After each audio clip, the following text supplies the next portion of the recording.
Okay, let's make a start then, shall we? It's pretty straightforward. I'm using the Off the Edge rose set this afternoon, and I wanted to use it just to show you that you don't really have to be a good colourist to be able to use these stamps.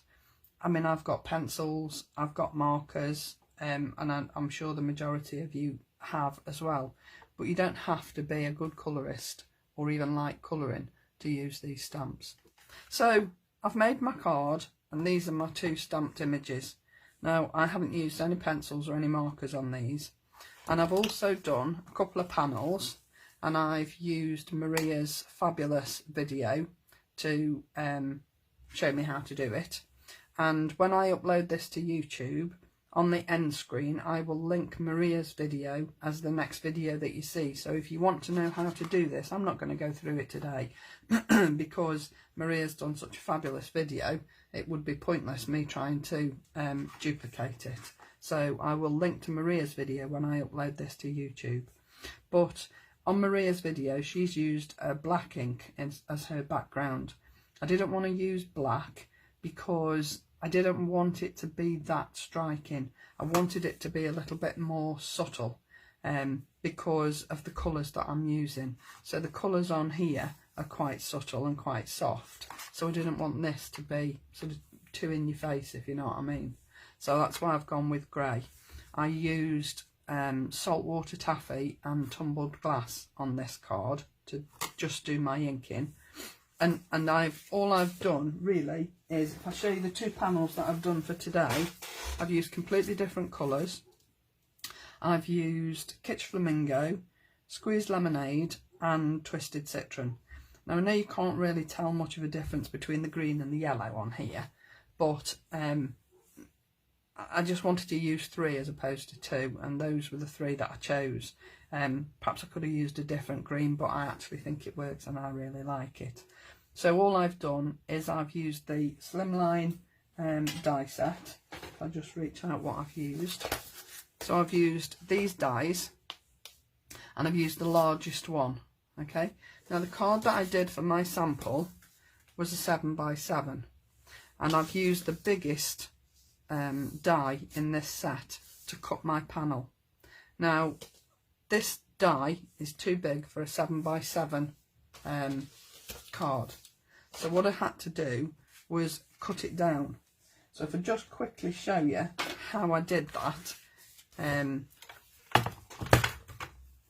I've die cut my panel, so I'll just move that off there. So I've put my panel down on my card, and what I've done is I've measured this piece here, okay, and I've measured this piece so I know how small I want this to fit onto this panel. Okay, so this is my measured line. It's actually 16.5 centimetres. I've put my panel down and I've die cut it up to a certain point, but what I did was I've put my die hanging over the edge of my plates, and I've run it through my die cutting machine, and what will happen here is you won't get a cut edge down here. So then when you've done that, you can see you've got your first piece. Now I need to cut down to here, okay? So then, because you want this to be smaller than this panel, what you need to do is place your die where your measured line ends, okay? And you will find that this die will slot into the stitched pieces. So these stitched raised bits here will slot into the pieces you've already cut, okay? So put your die back on your piece of card, move it around until you can feel it actually lock into place.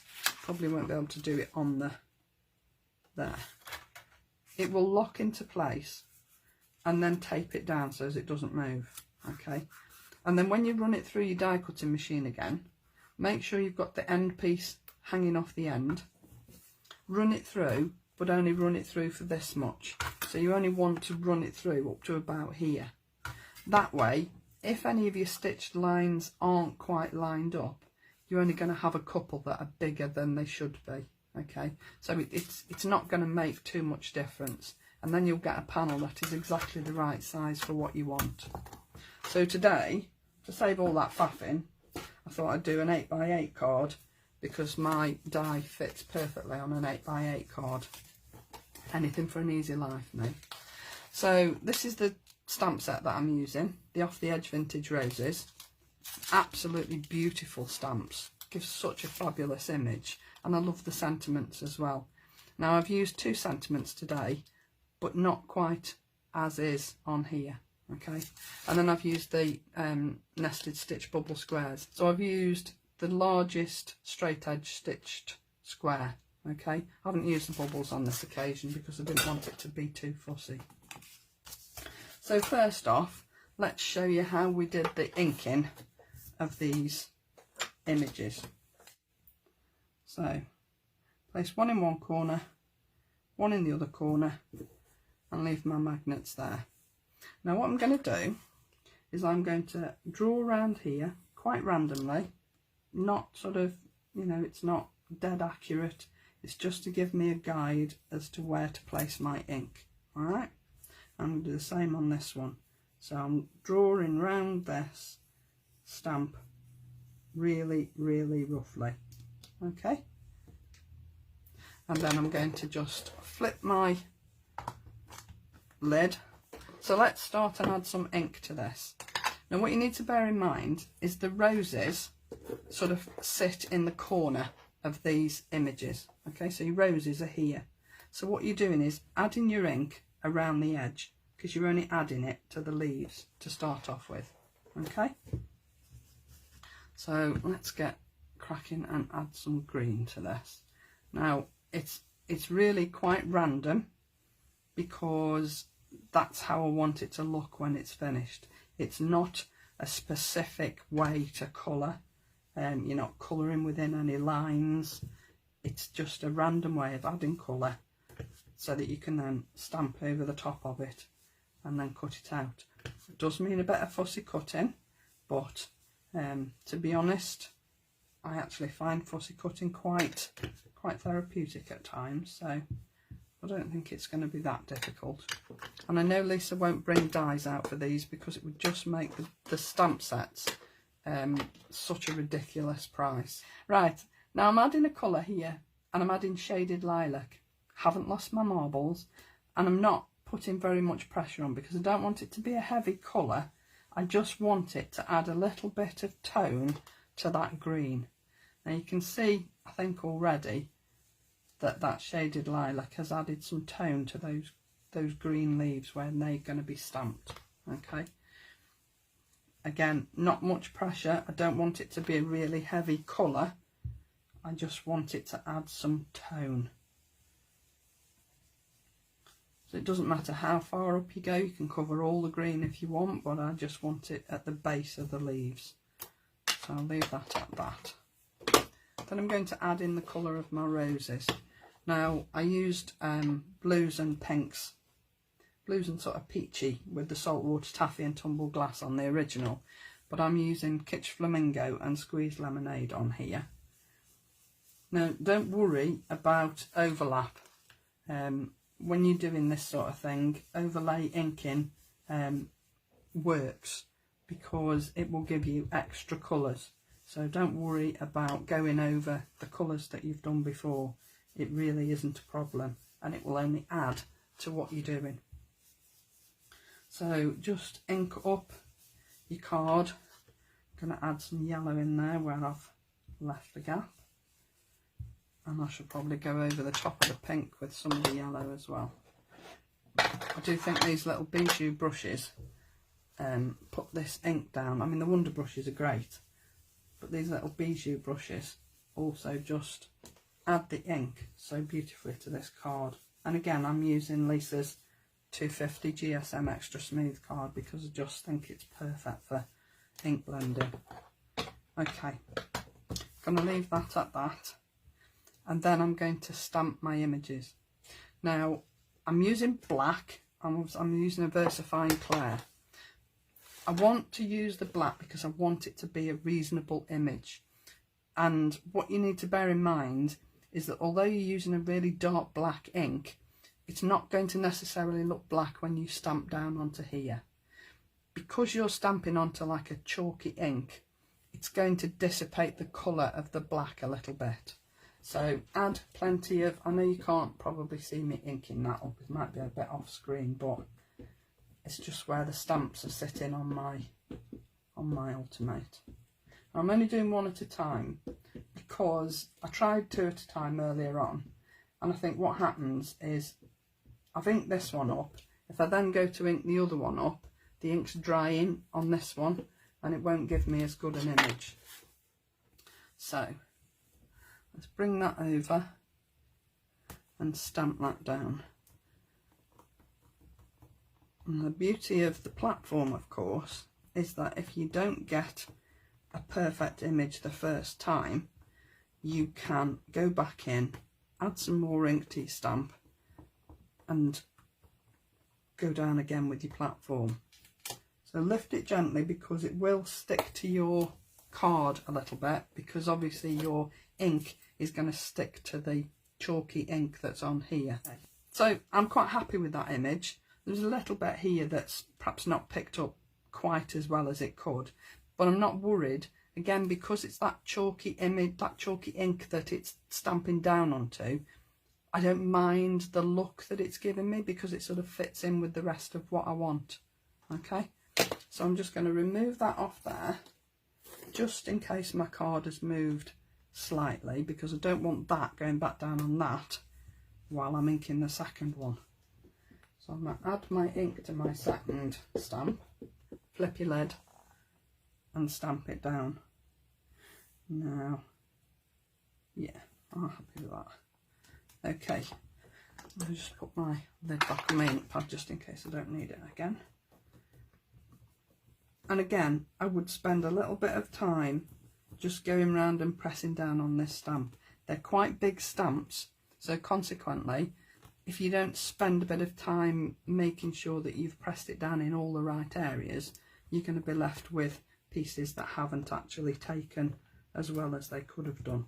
So it's always worth spending that few seconds extra. Even if you think you've gone over everything, just go over it again. I'm actually going to stamp that again. Now this is where it all goes horribly wrong and my card will have moved and I'll end up with an awful shadowed image. Keep your fingers crossed that my card didn't move as much as I think it might have done, but it's only card, it's only a bit of ink, it's not going to make that much difference. I can easily do it again. Yeah, it did move, you see. So you see what happens when you try and put it down again. If you haven't made sure that your card is in exactly the same place, you're going to get this ghosting, and I don't like that. As a rule of thumb, which I didn't do today and it serves me right, when I put my card down, I would normally put a marker on my silicone mat as to where my card is and draw a line down there, so that if my card moves, I know it's moved. It's just one of those things. This one's fine, I can use this one. I've already got 2 that I've stamped out. So, to the base of my card, it's an 8x8. Well, that's what they're sold as. We all know they're not 8x8, they're 20 centimetres by 20 centimetres, which is just shy of 8x8. So, to start my card, I've scored it at 10 centimetres. I'm just going to fold that back and crease it to give me my card base.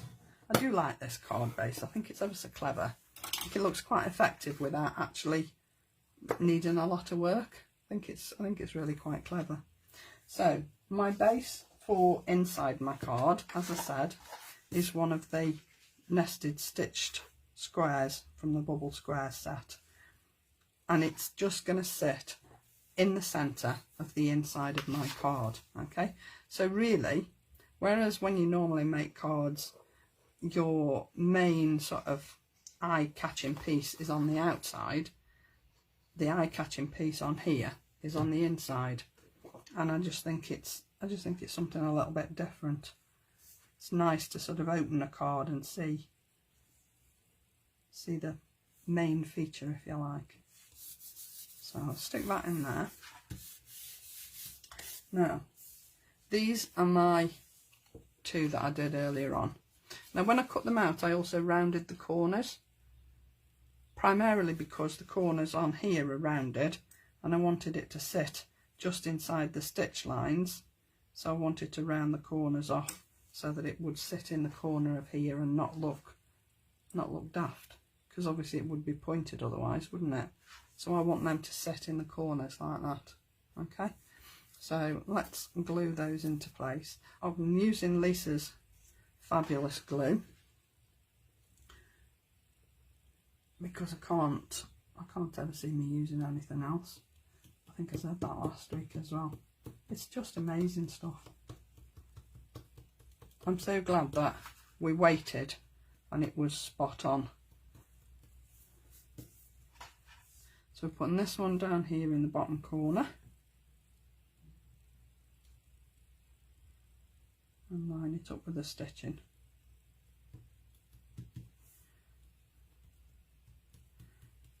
I just think they are so effective, and I haven't used a pencil or a marker or anything. I think it's such a quick way of colouring your images, and I think it's really quite effective. So, okay, so then I'm going to add my panels to the front. Now I've matted and layered these onto some of Lisa's fabulous texture card, and I've used the grey out of the pack because it fitted in with my colour scheme. I just love the linen-y effect from it. I just think it's really quite striking, and the colours are lovely. I think there's half a dozen colours, and they all work perfectly together or separately. I just think they're gorgeous, and it just gives that extra little bit of lift to the panels that you've used as well. Don't need much of this glue. I would normally add quite a bit more than that, but you really don't need it with Lisa's glue. Okay, just make sure you centre them on the white part of the card. The other reason I matted and layered them, because I didn't on the original, was because the panels were quite wide.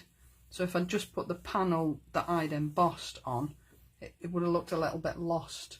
So in order to try and tie it all in, that's why I've added it to a matted layer of cardstock. Okay, so sentiments. Now I said I'd used 2 sentiments from here. I've used this one, I was thinking of you, and you're amazing. But I didn't want to put I was thinking of you because I always associate that sort of phrase with a sympathy card, and it's not a sympathy card. So all I've done is I've inked up the I was thinking, and I've just blanked off the of you, just put a piece of card over as I was adding my ink to this. And then I've just added 3 little dots just to say I was thinking, comma, and put that there. And then put the other one on the inside panel. Whereas on this one, I haven't put anything on the inside panel. And after I'd finished it, I thought, it's a bit of a waste really. Although I still think it looks nice. But I just think, well, I could have made something more of it. But, and I promise I didn't do this on purpose. When I inked these up and put these down, I just put the glue on the back and just added them to the card. But when I stood back and looked at it, can you see how the ink actually follows on across the panels? And that was actually total accident. That was not planned at all, I promise you. And you can see it's not planned because today's didn't do that. So it definitely wasn't planned. Now I have raised the sentiment up a little bit because it's on the front of the card, and I just wanted it to stand out a little bit. So I'm just putting that so that the grey overlaps the panel a little bit, and then the grey ties in with the grey around the edge, and then the same on the bottom bit. And like I said, actually putting the card together takes no time at all. It's just the inking up and the stamping that will take you time. Well, actually probably the fussy cutting will take you longer than anything else. And of course, me being me, I had to add some pearls. Now, I've added quite large ones on here, and I think they're too big, and I'm only putting them on the front panel. So I'm going to put, I always put an odd number. Not sure why. I think somebody told me you always use an odd number if you're using flowers or pearls. And I've got some lovely grey pearls, flat back pearls here that Lisa brought out more or less right at the beginning. Let's add it on both panels. I mean, the panel is, this is raised anyway, so it's not going to interfere with anything else because this piece is already raised. And you can't beat a pearl, can you?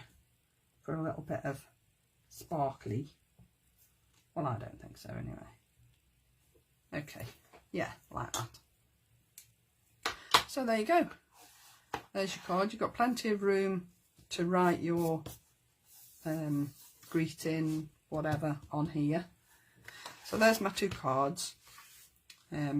And I will leave it at that for today. As always, thank you so much for joining me. I really do appreciate you taking time out of your day to join me for these lives. And I hope you get as much out of watching them as I do out of doing them for you. So thanks again for joining me. I hope to see you soon. Have a fabulous week, everybody. Bye for now.